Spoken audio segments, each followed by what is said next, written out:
How did this small mountain country manage to stay free and untouched during the most destructive war in human history, World War II?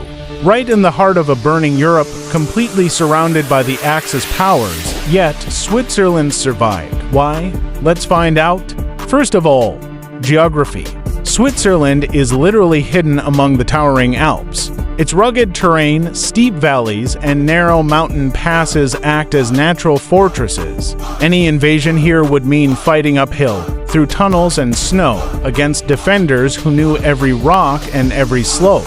But the Swiss knew that geography alone wouldn't save them. They couldn't match Hitler's army in size, tanks, or aircraft. So instead of defending their borders, they built a clever plan, called the National Redoubt. The idea was simple. If the Germans invaded, Swiss forces would retreat deep into the Alps, blowing up every bridge, railway, and tunnel behind them. Hidden in the mountains were hundreds of fortresses, bunkers, and supply depots, ready to hold out for months. In short, invading Switzerland would cost far more lives and resources than it was worth. But that wasn't all. Switzerland also had something the world desperately needed: neutrality and money. Since 1815, after the Napoleonic Wars, Switzerland had officially declared permanent neutrality. It stayed out of every European conflict for over a century.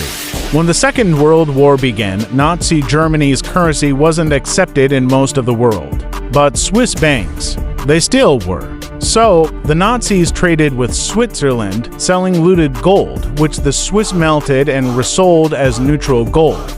It's a dark chapter of history, but it also shows how Switzerland's neutrality became both a shield and a business strategy. And then there's Switzerland's unique political system. The country isn't ruled from one single capital. It's divided into 26 independent cantons, each with its own laws and traditions. The government sits in Bern, diplomacy happens in Geneva, the Supreme Court is in Lausanne, and the National Bank operates from Zurich.